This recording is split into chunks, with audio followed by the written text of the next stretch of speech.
Hai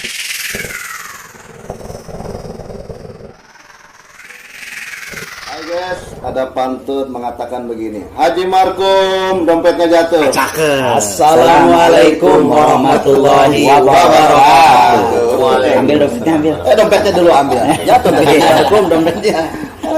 Oke guys, alhamdulillah hari ini kita bisa ketemu lagi di ruang Ustadz Danu. Ya, alhamdulillah, mudah-mudahan kita semua sehat. Amin. Dan terhindar dari berbagai macam hal yang membuat kita jauh dari Allah Subhanahu wa taala. Ini ada guru saya, Ustadz Abe, ada host kita yang tidak asing lagi, yang banyak nongol di berbagai macam media. Amin. Ada guru kita yang luar biasa, ya Ustadz Danu, kemudian ada Ustadz Zaki Muhammad, kemudian ada kiai kita dari pesantren Al Andalusia. Apa artinya Anda pasti lulus? Ya jelas. Enggak, malah ini jelas. Iya, harapan. Iya, bener. Sertifikatnya lulus. Iya. Kemudian ada Mas Adam Jackson, ya, ada Mas Rizky.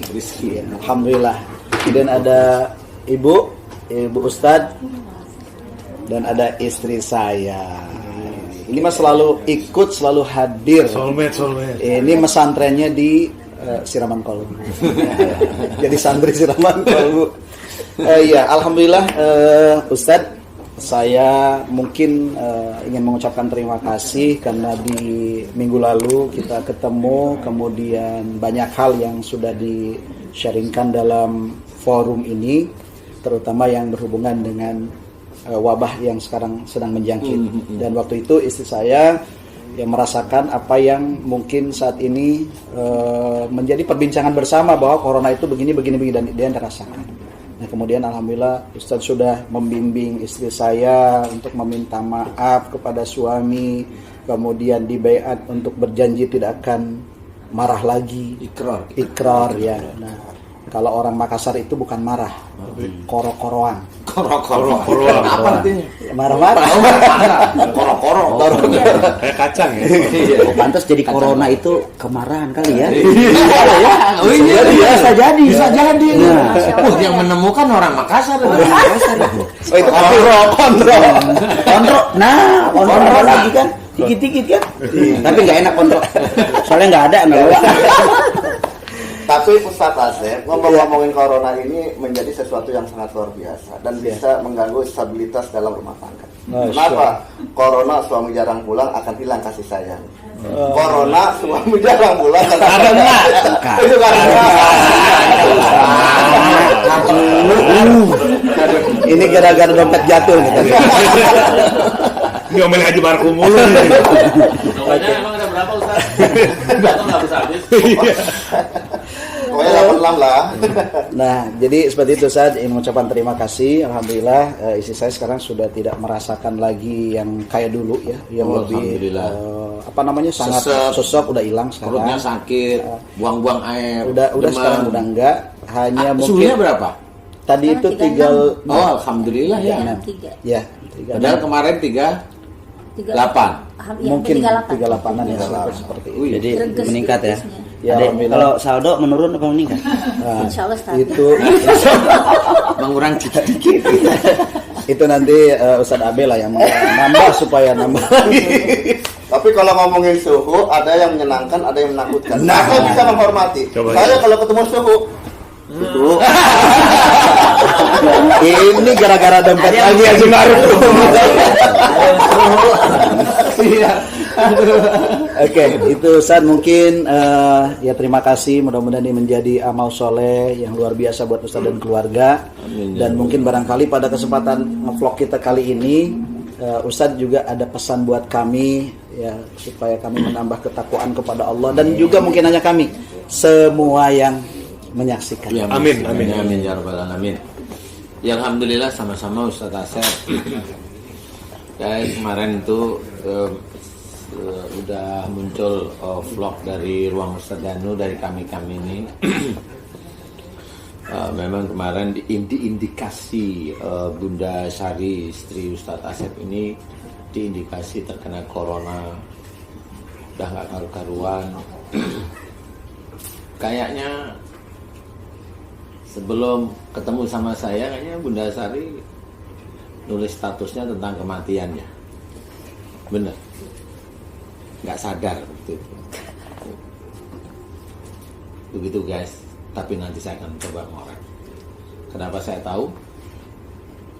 Saya memang nggak punya sih nomornya Bunda Sari, tetapi saya akan coba ngorek. Yang ketidaktahuan itu sebenarnya akan menjadi suatu kenyataan, dan itulah salah satu tanda dari Allah Ta'ala yang sebenarnya itu dimunculkan tanpa seorang itu sadar, tapi ngerti, nulis itu ngerti tapi nggak sadar. Nah inilah yang mau kita korek. Bunda bener badannya sudah enakan? Alhamdulillah Ustaz, terus terang Seseknya alhamdulillah, tenggorokan juga udah nggak sakit. Sudah nggak sakit, Udah nggak alhamdulillah. sakit. Sekarang memang, tapi setelah 3 hari 4 hari ketemu Ustaz itu alhamdulillah udah benar-benar fresh lah ya Ustaz ya. Walau alam mungkin memang ada sedikit case ya masalah kantor sih kemarin ya. Jadi saya agak sedikit kepikiran di situ. Setelah itu kalau saya sih mungkin saya salah makan, ada makan di rumah itu yang mungkin saya nggak cocok, saya makan terus saya buang-buang air. Tapi buang-buang airnya saya rasa nggak seperti dengan yang sebelumnya itu. Terus Hanya minum buang obat air biasa. ya, minum obat sampai panas itu, minum obat ya udah berhenti seperti itu. Tinggal itu aja. Tapi kalau untuk gejala ke arah sana yang kemarin itu nggak ada. Alhamdulillah gelisahnya pun. Gelisahnya udah nggak. Iya. Tapi saya mau tanya nih untuk Ustaz Asep ini ngedampingin terus ya. Mendampingin Bunda maksudnya sehari-hari. Alhamdulillah semenjak ada wabah corona yang muncul di Indonesia, kami kan sudah langsung lock pribadi ya, keluarga, isolasi pribadi ya. Di saya sama anak saya pun murojaah untuk anak saya, kemudian istri saya juga demikian. Jadi kami mendampingi istri dan istri alhamdulillah ya tidak kemana-mana lah Ustaz. Oh iya. Karena kami ini berpartner lah gitu istilahnya. Urusan kantor ya berdua, urusan apa saja insya Allah berdua ya. Jadi tahu istilahnya. Insya Allah. Yang mau saya tanyakan kan gini ya. Setelah kita ketemu ngobrol kemarin ya, yang ngevlog kemarin itu, apakah Bunda Sari itu sedikit banyak itu kalau diajak ngobrol agak hang, Ustaz? Ini mohon maaf ini saya tanya. Setelah ngobrol lewat vlog kemarin, ya, setelahnya ya. Agak hang, jadi agak nggak kayak biasanya, nggak gampang connect. Biasanya kan Bunda Sari tek itu kayak Kalau sebelum ngobrol via vlog, saya ngerasain itu. Kalau sebelum vlog ya. waktu datang ke sini. Waktu datang ke sini. Ya sih, tapi maksud saya ada nggak unsur yang seperti itu? Ada setelahnya berarti. Kalau saya pribadi tidak biasa sih. Ya tidak memperhatikan sampai di situ Ustaz. Cuma beberapa malam ini istri saya itu tidurnya selalu larut ya. Kemudian bangunnya juga antara jam 1 jam 2 itu udah bangun tuh. Jadi ketika saya bangun itu ya istri saya kok masih bangun ya, ada apa gitu. Jadi tapi Bunda tahu itu bangun. Iya, Ustaz. Tapi memang betul yang kata Ustaz, saya nggak hang. Saya rasain itu. Bener ya? Ngeblank gitu, ngeblank maksudnya. Betul. Yang ngeblank, istilahnya kalau diajak ngobrol itu kayak nggak nyambung. Iya. Dan saya ngerasain sendiri, sholat pun ini saya kenapa ya, gitu ya. Saya jadi mencari, itu yang saya pengen tanyakan. Itu bangun-bangun jam segitu tuh ngapain? Apa diam aja atau jadi sholat saya nggak malam? tahu, saya tiba-tiba kan saya lagi haid juga, lagi haid 3-4 hari ini saya mau sholat malam nggak bisa, jadi saya zikir aja. Saya lihat terus nih Ustaz Asep sama anak saya begini, dan itu Jadi, jam 2 dan kemarin malam pun Ustaz jam 2 itu saya tidak tidur lagi sampai sore. sampai malam. Jadi arah pandangan ngeliatin terus ke sini gitu. Anak-anak ke Ustaz Asep gitu. Ya, pokoknya ke blank aja sih, gimana ada apa gitu, saya nggak paham. Kadang saya kenapa ya saya bilang itu, tapi lebih kalau tidur itu lebih cenderung sering lihat suami, anak, nanti apa terus lihat lagi begitu. Jadi gini, kecenderungan ya. Iya betul. Kemarin aja saya agak astagfirullahaladzim, saya beristighfar, saya bilang saya merasa saya nggak syukur nikmat ini, karena jam 2 malam itu memang saya nggak tidur lagi dan memang agak pusing kepala, jadi saya bangun mau sholat juga saya nggak bisa, udah saya istighfar aja, saya ingat Allah. Kemudian sampai jam 11 siang itu saya sempat bilang kenapa ya saya kok nggak bisa tidur ini, dan saya istighfar aja. Alhamdulillahnya sempet tuh terlelap setelah bilang Iya, begitu, saya iya. istighfar, saya tertidur kira-kira setengah jam. Setengah jam, terus saya bangun lagi karena kan mau sholat ya, lagi mereka mau sholat, saya dengar mereka sholat, udah saya nggak tidur lagi sampai tadi malam itu. Gitu. Iya, saya bingung Itu juga, ada juga. nggak tidur doang apa atau dicampuri dengan nggak tidur sambil gelisah gitu? Iya, sedikit ada gelisah. Gelisah. Sedikit. Oh. Bunda, kalau mamanya kita buka vlog yang kemarin, Bunda berkenan? Ya insya Allah Ustaz. Bismillah. Bismillah ya. Bahas lebih detail maksudnya. Ya coba untuk mengingatkan Iya. aja. Iya. Coba vlog yang kemarin. Videonya atau foto? Ya, video.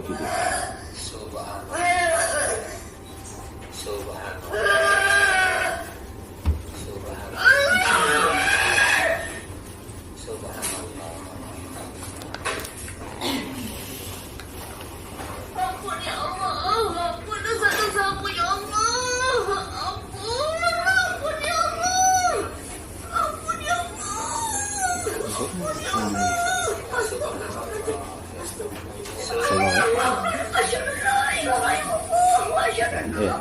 Didengerin dulu aja. Bunda. ampun ya Allah, ampun aku berjanji ya Allah, aku bersumpah, aku berjanji ya Allah, Allah maafkan aku salah zalim, Allahu Akbar, ya Allah, apa akan sampaikan kepada semua umat, ya Allah, ayo manusia, saudara engkau, kita jadi ujung maut, Allahu Akbar. Astagfirullahaladzim. Astagfirullahaladzim.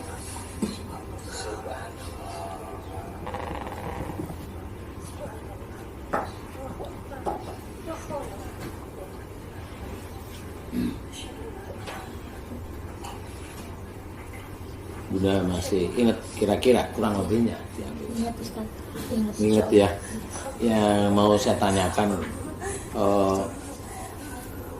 waktu Bunda seperti itu kan ada tahap, kalau saya nggak salah, ada tahap yang Bunda ketahui apa di situ?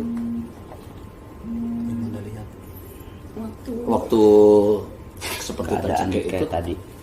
yang Bunda ketahui apa? Saya kira- Apa yang Bunda saya kira saya lihat sudah atau diambang. sesuatu apa? Saya kira saya sudah diambang maut waktu itu Ustaz.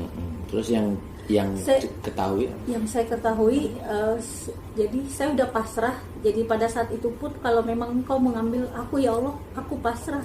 Seperti itu. Tapi mungkin dengan tobatnya saya itu, saya nggak tahu, tiba-tiba kembali lagi. Seperti itu.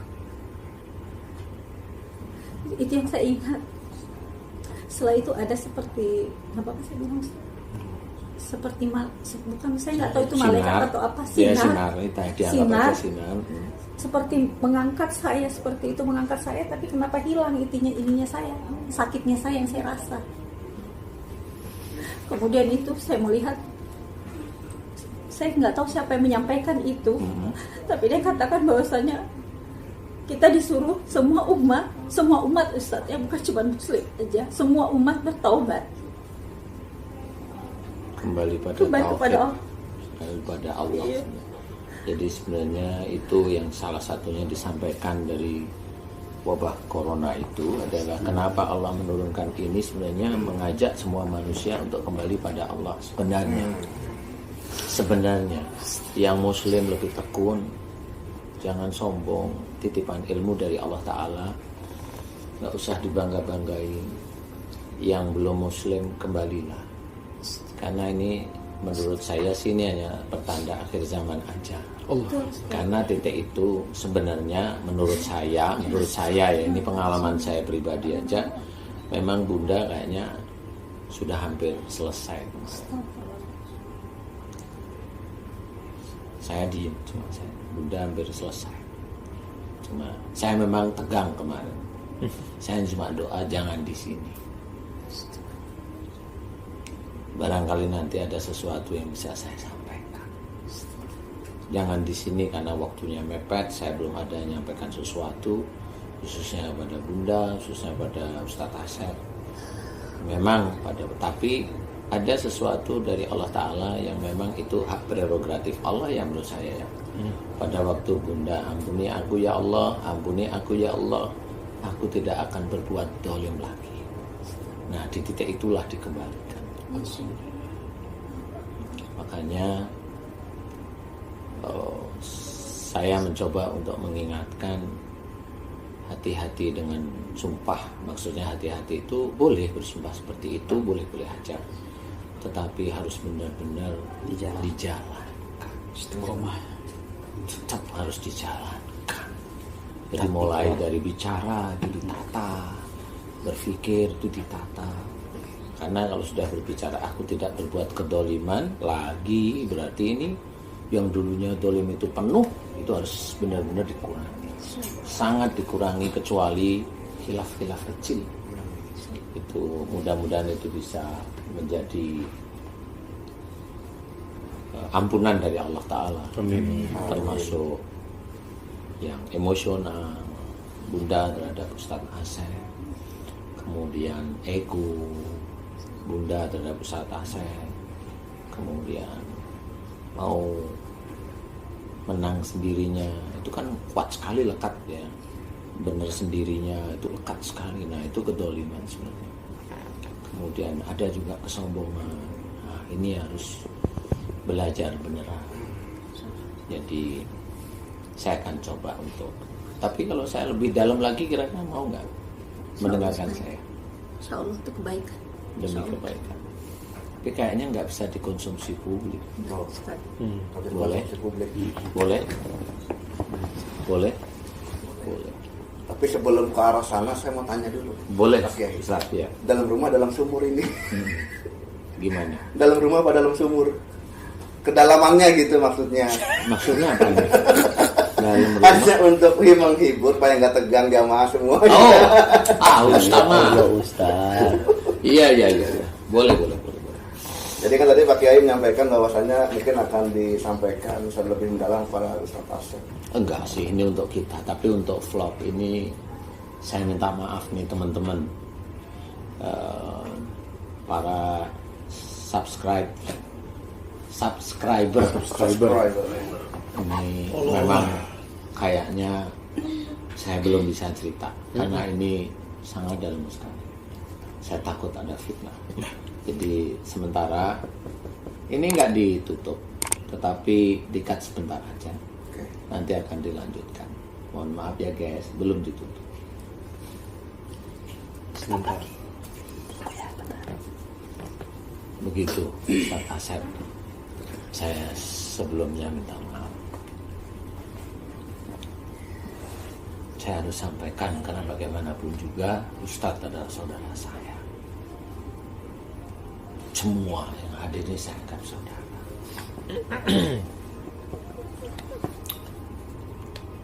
Bunda juga, iya, Bunda akan mendampingi Ustadz. Harus benar-benar dijaga. Ustadz Asep juga harus mulai memilah yang memang harus saya jaga dari istri saya apa, paham ya maksud saya? Yang dulunya biasanya kan ngalah kan gitu ya, atau kalau nggak ngalah marah beneran. Nah itu dipoles lah. Yang dulunya jengkel jadikan gambaran, dielus, Bunda dielus, dinasehatin yang baik. Dan Bunda kalau Ustaz Asep sudah begitu, Bunda harus langsung paham. Yang Ustaz Asep juga waktu ya suatu ketika kadang tidak mampu mengendalikan diri, emosi, tetap harus direm untuk istighfar, kemudian kalau boleh dilus kepalanya Bunda Sari, dinetralisir semua ya, karena namanya keluarga itu memang lebih dari 50% itu amal itu ada di dalam keluarga. Tetapi lebih dari 50% rusaknya amal itu ya dari keluarga. Kebalikan itu tadi. Iya, kebalikan. Seperti itu. Khusus Bunda harus benar-benar serius. Mulai hari ini dijaga cara bicara. Kalau bicara kira-kira mau ke arah sombong, direm. Kalau bicara mau ke arah yang mau menang sendiri, direm. Istighfar. Mending istighfar, nggak usah bicara. Kalau mau bicara, mau masalah egois, direm, mending diem. Nanti paling kalau itu berhubungan dengan Ustadz Asep, pasti akan tanya kenapa, nanti paling Bunda bilang, bentar ya. Ya, itu sudah berarti sudah paham.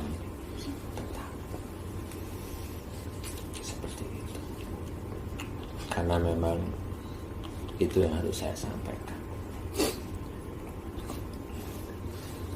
Ustaz, boleh saya bicara? Boleh. Memang saya beberapa hari ini setelah hari itu, Allah alam bisawab, saya selalu melihat wajah Ustaz tuh gimana ya, selalu ada di depan saya gitu.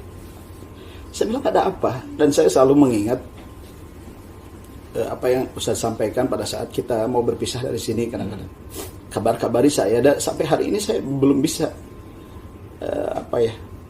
paham dengan kata-kata itu. Dan saya selalu bilang sama istri saya, kenapa ya Ustaz Dan selalu bilang kabar-kabari saya ya. Itu tadi, bahwa beberapa hari ini saya jujur cuma nggak bicara aja sama istri saya selalu berasa dekat Ustadz gitu, dan Ustadz selalu dekat dengan saya. Saya bilang ada apa ini? Iya. Ya kali memang kita sama-sama dakwah, kita juga kadang sering saling mengingatkan. Hal yang normal Ustadz. Ya karena kemarin kan saya nggak bisa cerita terlalu dalam karena memang satu, Ustadz Asep pasti shock lihat seperti itu. Nggak usah yang Ustadz, saya sendiri nggak bisa cerita. Semua orang ini shock. Kalau tahu beneran yang terjadi itu, orang akan berpikir bahwa ada kematian di depan mata, itu pasti akan berpikir. Makanya ini untuk mengingat kita semuanya ya, termasuk saya itu, bahwa ada yang memang harus saya sampaikan. Cuma saya kan nggak bisa bilang Ustadz ini kan nggak bisa, paling ya Ustadz kabar-kabaran ya. Karena memang saya melihat ada sesuatu yang beda pada saat itu. Makanya ada kata-kata Bunda diingat-ingat terus, kata-kata itu di titik itulah Bunda dipercaya untuk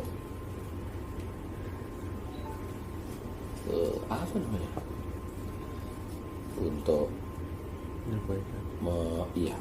menyampaikan kebaikan, kemudian untuk memperbaiki diri juga, iya.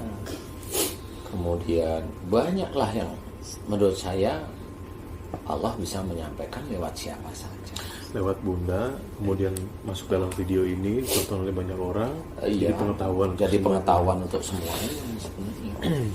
Jadi memang ya biasanya kita bangga dengan sesuatu. Contoh namanya, kenapa sih yang seperti itu? Biasanya orang itu kalau diberi nikmat oleh Allah Ta'ala kan hanya mengucap Alhamdulillah, tapi kan hanya di bibir ya, susah sekali mau masuk ke hati itu.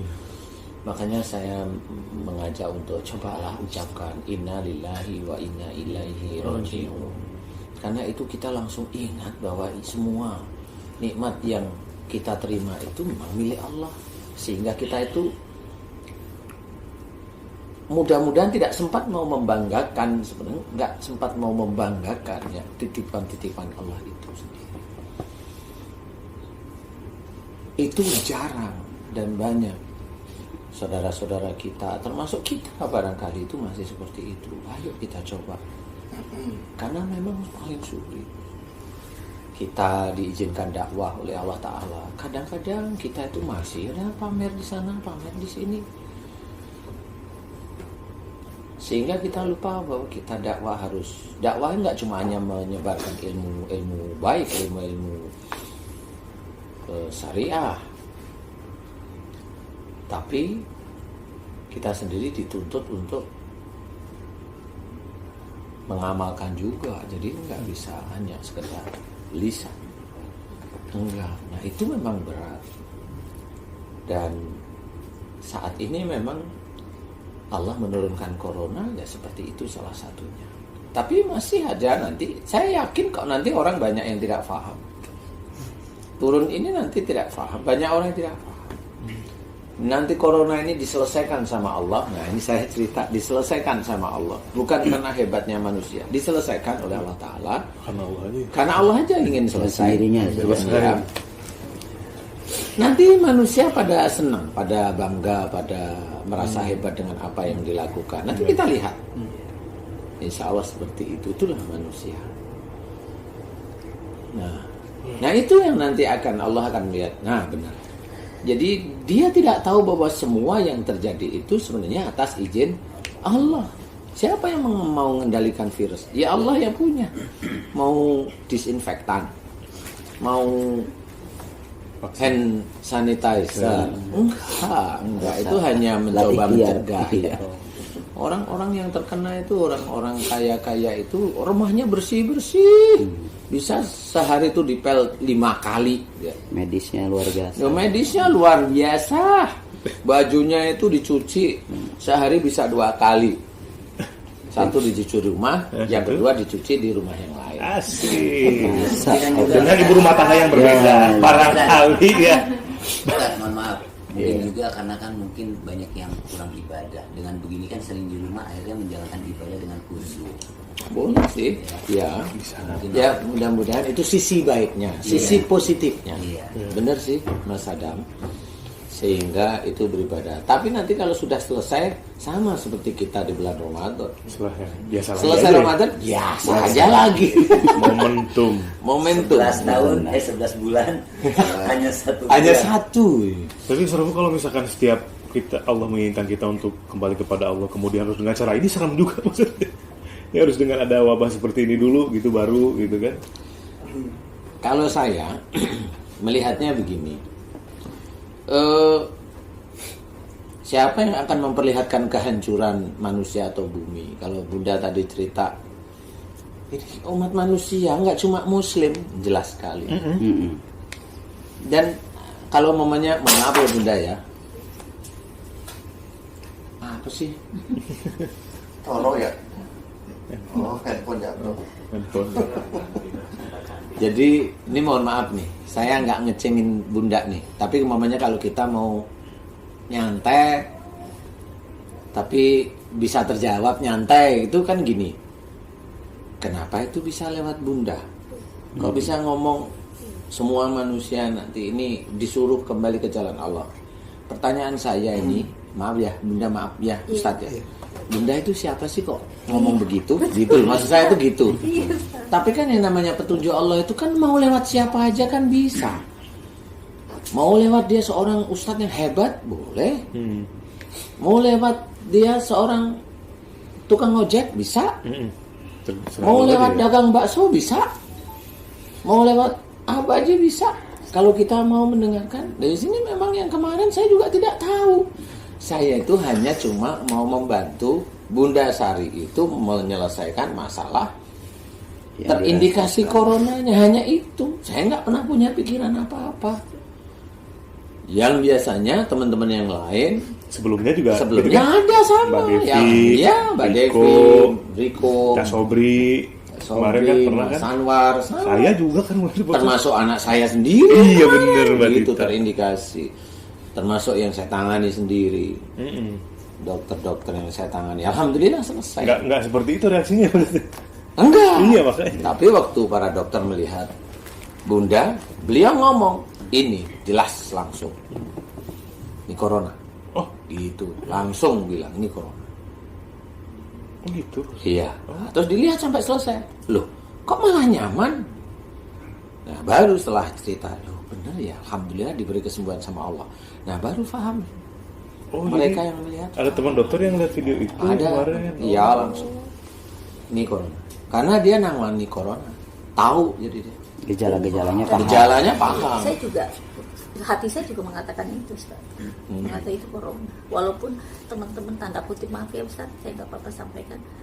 Mereka jadi kayak ragu gitu, kamu benar kan sekarang orang corona kan diisolasi, takut deket sama kita. Kalau saya bilang lebih parah orang kusta dibanding orang corona. Orang kusta masih bisa mau dideketin, gini kan kalau corona kan deket aja kan. Nah itu sebenarnya image yang ada, tapi saya pikir Allah yang maha tahu. Jadi sempat bilang, sempat yang ngomong, emang kamu sudah diperiksa, udah tahu kalau kamu itu gejala? Saya bilang, saya nggak mengatakan saya gejala atau apa, tapi kan saya berusaha berobat, ya kan ya, berobat kepada ya mungkin Allah memberikan petunjuk ya di sini gitu kan, seperti itu sih Ustaz kemarin. Iya sih, sebenarnya orang juga nggak apa-apa kalau dia memang mau meyakini ilmunya sih, sebenarnya nggak apa-apa. Harus berdasarkan hitam di atas putih Betul. dulu gitu. Ya boleh aja. Sebenarnya boleh aja. Cuma mana Allahnya? Kalau dia seorang Muslim, kita hanya bertanya, mana sih Allahnya? Kok nggak ada Allahnya sama sekali? Kan begitu.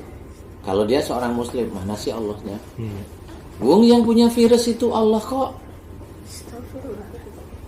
Bukan teman-teman yang hebat dalam menangani virus. Enggak. Teman-teman itu memang membantu untuk mencoba menyelesaikan. Kenyataan yang diinepin juga ada yang mati. Emang sembuh semua? Kagak. New York yang negara hebat aja, berapa itu yang mati? Sampai wali kotanya minta tolong seluruh dunia. Berpikirlah yang normal. Orang itu jangan terlalu sombong. Apalagi seorang Muslim, nggak usah lah sombong, biasa aja. Virus itu yang ciptakan Allah. Benda kecil, sekecil nano lah. Tapi orang pada ketakutan. Nah, jangan takut sama benda kecilnya. Takutlah pada yang menciptakan.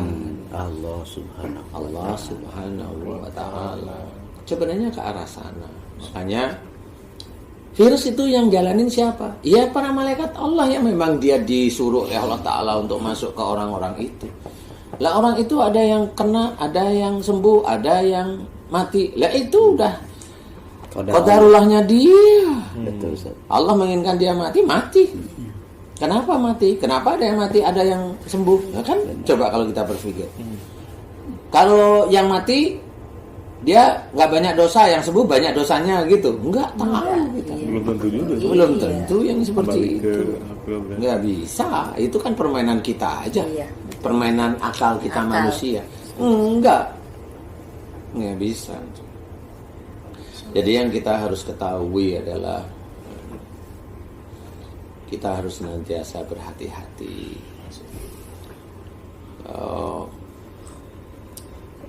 Bunda harus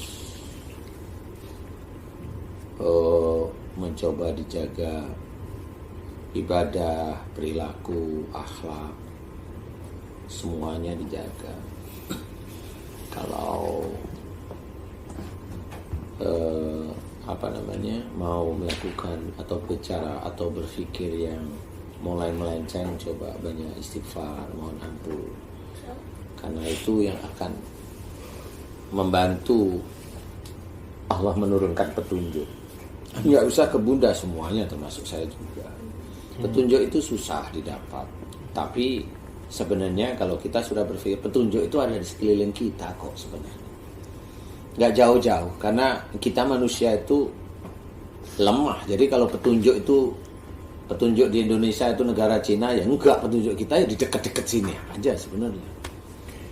Petunjuk Ustaz Asep agar bisa mendapatkan pahala, ya dibimbing istrinya dekat pada Allah Ta'ala, kan begitu. Iya, betul. Petunjuk Bunda Sari agar bisa menjadi istri yang solehah, ya di dekat-dekat, ya gimana berbakti dengan suami, gimana menghormat suami sebagai imam, begitu aja petunjuk.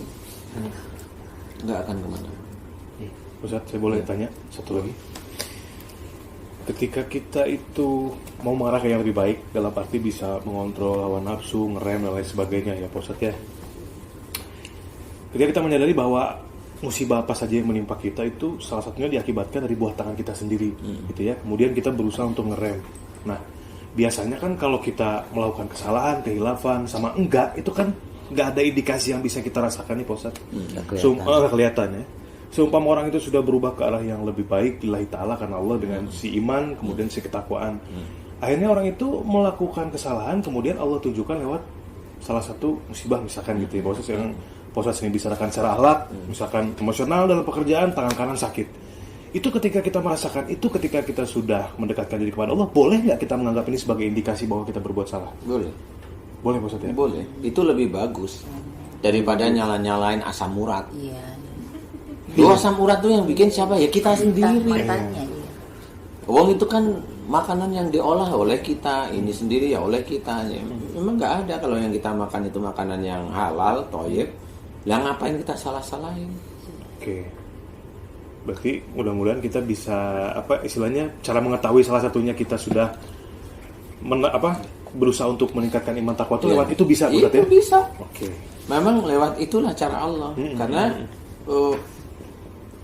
yang dijelaskan oleh Allah Ta'ala itu kan ini nih dalam surat As-Sajdah nih diceritakan wala nudikannahum minal adabil adna dunal adabil akbar la'allahum yarji'un. Nah, artinya ini mengerikan menurut saya. Dan sungguh aku timpakan kepada mereka siksa kecil di dunia sebelum siksa besar di akhirat. Kalau kita telah ayat ini ngeri. Lah Allah memberikan siksa kecil di dunia. Siksa itu apa? Berarti ke tubuh. Nah kalau siksa kecil di dunia itu berarti tubuh. Berarti kita merasakan sakit. Itu gambaran dari kita yang mau berpikir kalau itu sakit. Nah, diceritakan sebelum siksa besar di akhirat. Di akhirat namanya siksa, berarti itu di neraka. Nggak ada yang namanya siksa besar di akhirat. Di surga nggak ada. Pasti di neraka. Berarti orang yang sakit di dunia ini besok langsung berafiliasi dengan neraka. Nah ini karena memang tidak akan pernah tahu, jarang tahu. Ya, jadi orang nggak paham bahwasanya sebenarnya itu Allah itu sudah memberikan petunjuk, ayatnya jelas, faktornya jelas, kan gitu. Nah dari situlah sebenarnya harus kita ketahui bagaimana kita itu besok kalau bisa jangan sampai masuk neraka. La'allahum yarji'un. Ini kuncinya dari Allah Ta'ala sudah memberikan kuncinya agar mereka kembali ke jalan yang benar. Nah bagi seorang muslim jalan yang benar itu apa? Kan sudah dijelaskan Quran dan Sunnah. Kembali ke situ. Selalu pasti akan seperti itu. Nah udah kembali ke situ mudah-mudahan sakit gak diberikan oleh Allah Ta'ala. Amin. Dan saya juga tidak menjadi saya garis besari bahwa orang yang tidak sakit itu dia tidak masuk neraka. Enggak juga. Kalau ini saya cerita ke bab yang lain. Orang yang diberi sakit oleh Allah Ta'ala ini banyak persoalannya. Satu sisi dia sakit karena perbuatannya, satu udah ketemu ya. Kemudian sisi lain, kalau seorang sakit ini itu juga tergantung imannya orang itu sendiri. Tergantung amal solehnya orang itu sendiri.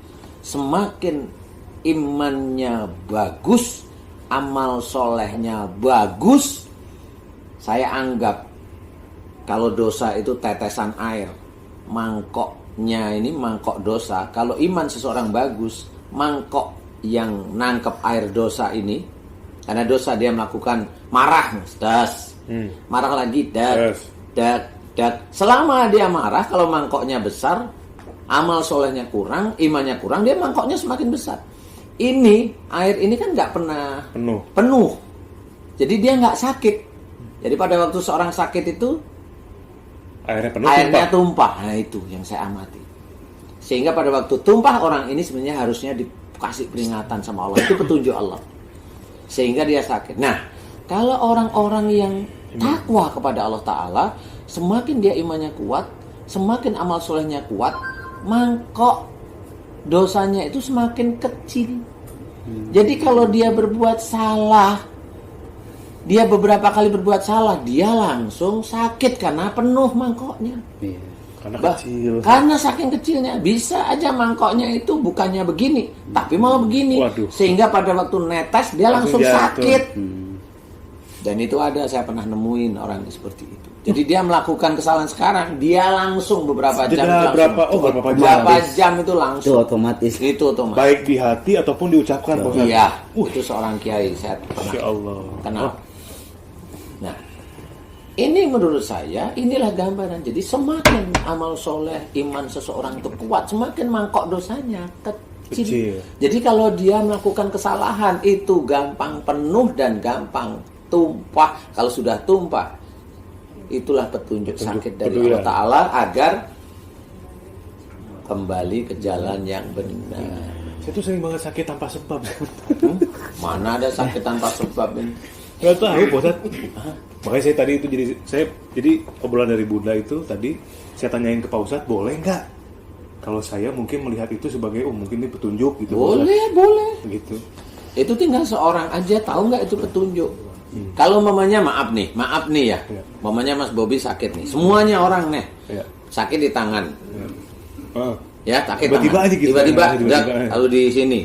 Kemudian padahal menurut aturan Allah kalau sakit itu kan dari perbuatannya dia sendiri, berarti dosa. Betul. Kalau menurut aturan Allah kalau ini dosa berarti orang itu harus taubat. Tapi nggak dijalankan karena tahu. Dan dia tahu kalau mamanya ini encok atau asam urat, dia langsung beli obat asam urat. Betul ya? Benar. Itu hampir semua orang di dunia begitu. Pada waktu dia minum sembuh, otaknya di sini pasti fokusnya obat itu hebat. Iya, lupa kan langsung ke obatnya berarti. Orang kalau sudah berpikir obat itu hebat, orang itu sudah syirik. Kan? Sudah lupa ya. Sudah lupa pada Allah Ta'ala.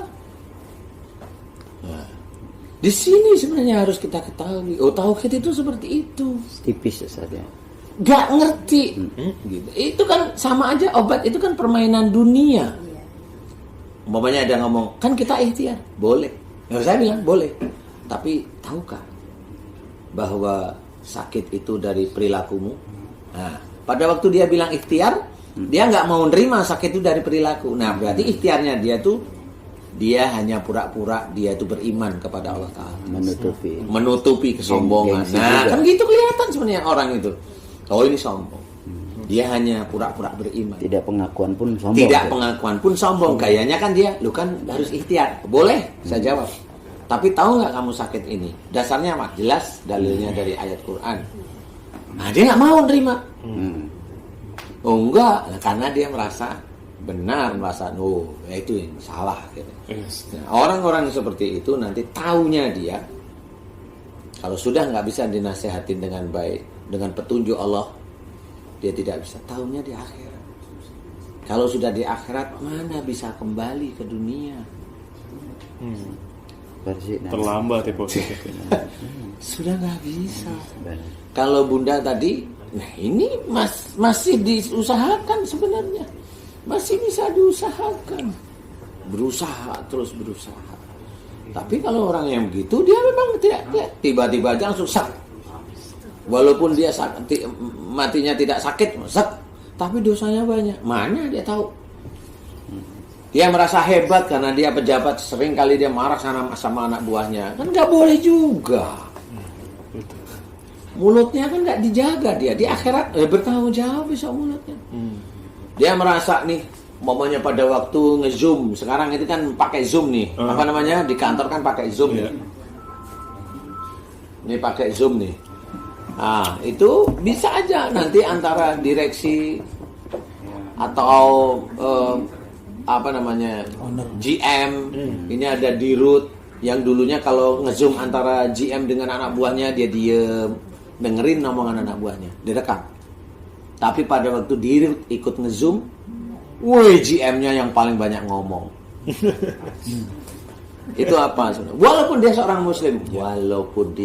muslim, berarti dia tetap menuhankan bos.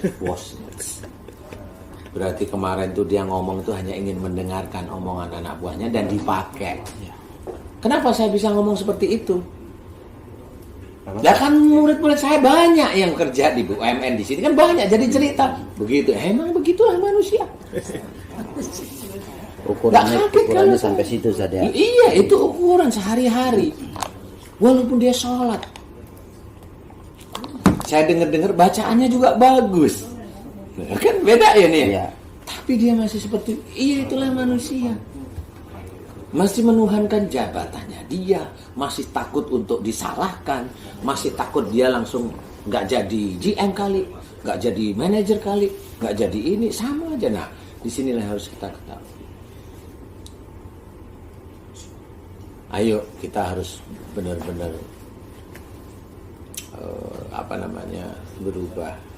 Satu demi satu akhlak-akhlak yang kurang baik ini kita rubah agar kita bisa belajar menjadi seorang yang imannya agak lebih lah. Betul. Terus boleh saya tambahin?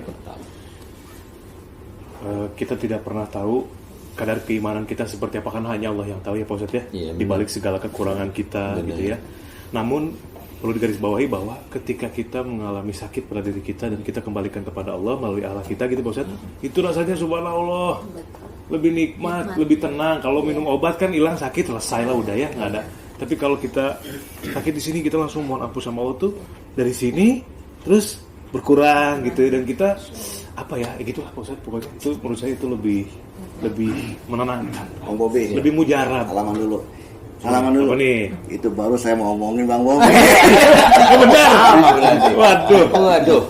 Bisa saudara seperti saya dibisikin Haji Marco. Kalah star dong ya, kalah star ya. Iya. Enggak Bob, sebenarnya yang dia ngomongin tadi kudu gue duluan. Jadi nanti kesini.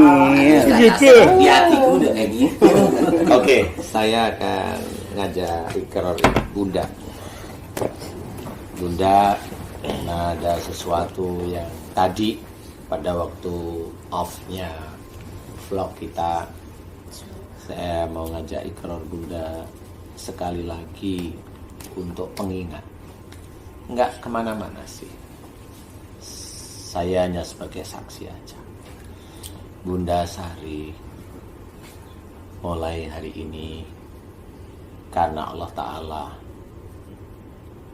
maukah Bunda Sari belajar untuk tidak berbuat zalim ke semua sisi kehidupan Bunda Sari, baik kepada Ustadz Asep sebagai pendamping Bunda Sari, baik pada keluarga, baik kepada orang tua, baik kepada teman, dan semuanya. Dari mulai kedoliman fisik, kedoliman lisan, kedoliman pikiran, apa saja. Apakah Bunda Sari siap belajar untuk tidak berbuat dolim dari semua sisi kehidupan Bunda Sari karena Allah Ta'ala? Bismillah. Saya berdoa karena Allah Ta'ala. Saya akan belajar. Ikhlas. Ikhlas karena Lillahi Allah Ta'ala. Amin, amin ya rabbal alamin.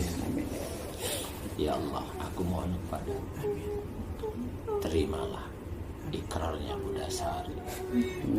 Terimalah ikrarnya Bunda Sari, agar Bunda Sari Engkau panjangkan umurnya dalam kondisi yang manfaat, mendampingi suaminya dan belajar kepada siapapun dan senantiasa menyebarkan syariat Islam. Lillahi ta'ala. Ya Allah, aku memohon kepada, kabulkan doaku, kabulkan doaku, kabulkan doaku. Amin, amin ya rabbal alamin. Alhamdulillah.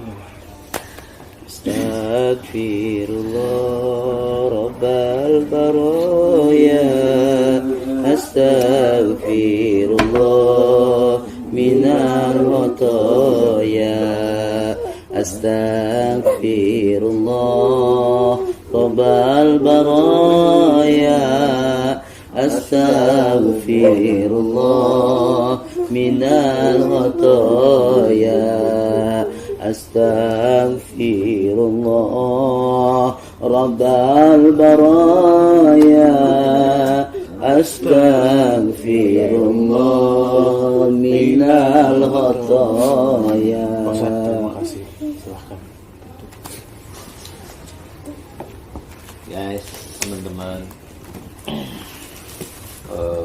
sekilas kita tadi mencoba untuk membahas yang kemarin, apa yang diketahui Bunda Sari, istri Ustadz Asep. Sebenarnya itu petunjuk dari Allah Ta'ala melalui Bunda yang saya tidak pernah berpikir, tapi saya menangkap dari situlah sebenarnya Allah mau menyuruh hamba-hambanya yang masih nakal-nakal di dunia ini, termasuk kita ini, untuk kembali ke jalan Allah, meluruskan tauhid,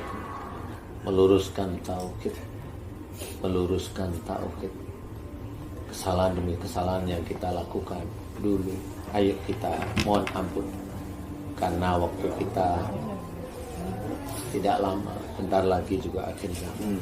Cuma kapan kita belum tahu, tapi yang jelas ini sudah dekat akhir zaman.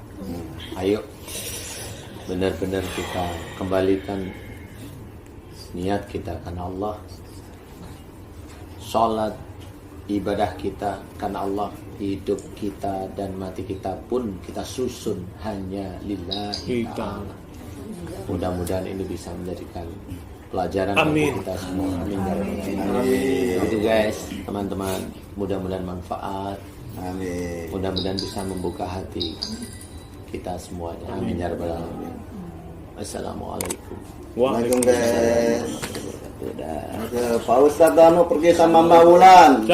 Sekian dulu, sampai berjumpa minggu depan kemudian. Maaf,